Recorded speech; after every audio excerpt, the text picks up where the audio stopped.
may gitara sa kamay. Siya nang gumigitara, chill lang walang sablay. Siyaga sa kahon, beatbox ang kasabay. Tagay ng ginkalamansi, lakad ng buhay.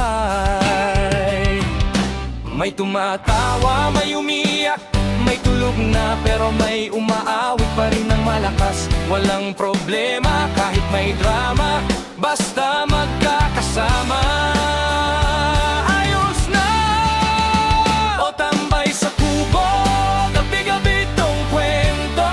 Kanta, gaya at tawanan kahit medyo lasing na tayo.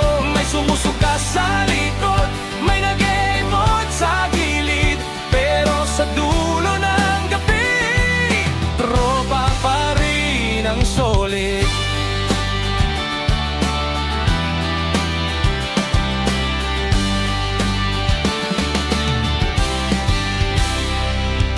Ulan man o init, tuloy ang kwentuhan. Sinarde daw iniwan, pero okay lang naman.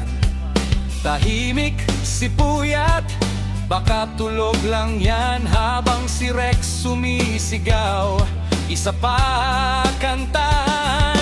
Si Ruben at si Aike, busy sa pulutan. Oy, Alan Botong, wag na kayong mag-away. Ay, ay, ay, may tumatawa, may umiyak, may tulog na pero may umaawit pa rin ng malakas. Walang problema kahit may drama, basta magkakasama. Ayos na! O tambay sa kubo, gabi-gabi tong kwento. Kanta, gagay at tawanan kahit medyo lasing na tayo. May sumusuka sa likod, may nag-e-emote sa gilid, pero sa dulo ng gabi, tropa pa rin ang solid.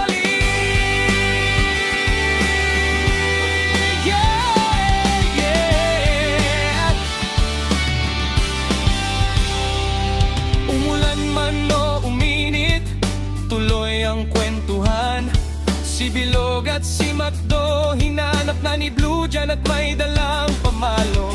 Si Ramil na may expert sa paggawa ng kubo, at siguradong si Simangot, pagalmon ni Ricky kay inabot. Pag-uwi ng umaga, sabog man ang kanta, walang kupas ang samahan.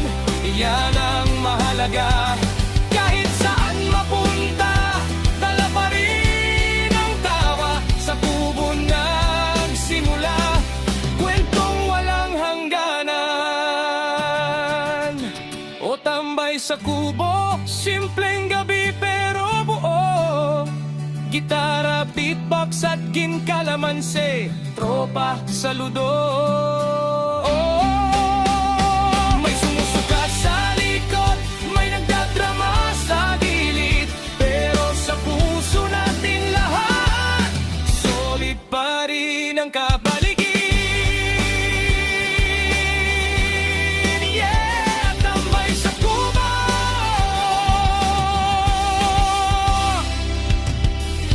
Hanggang sa susunod na tagay, mga tropa ko.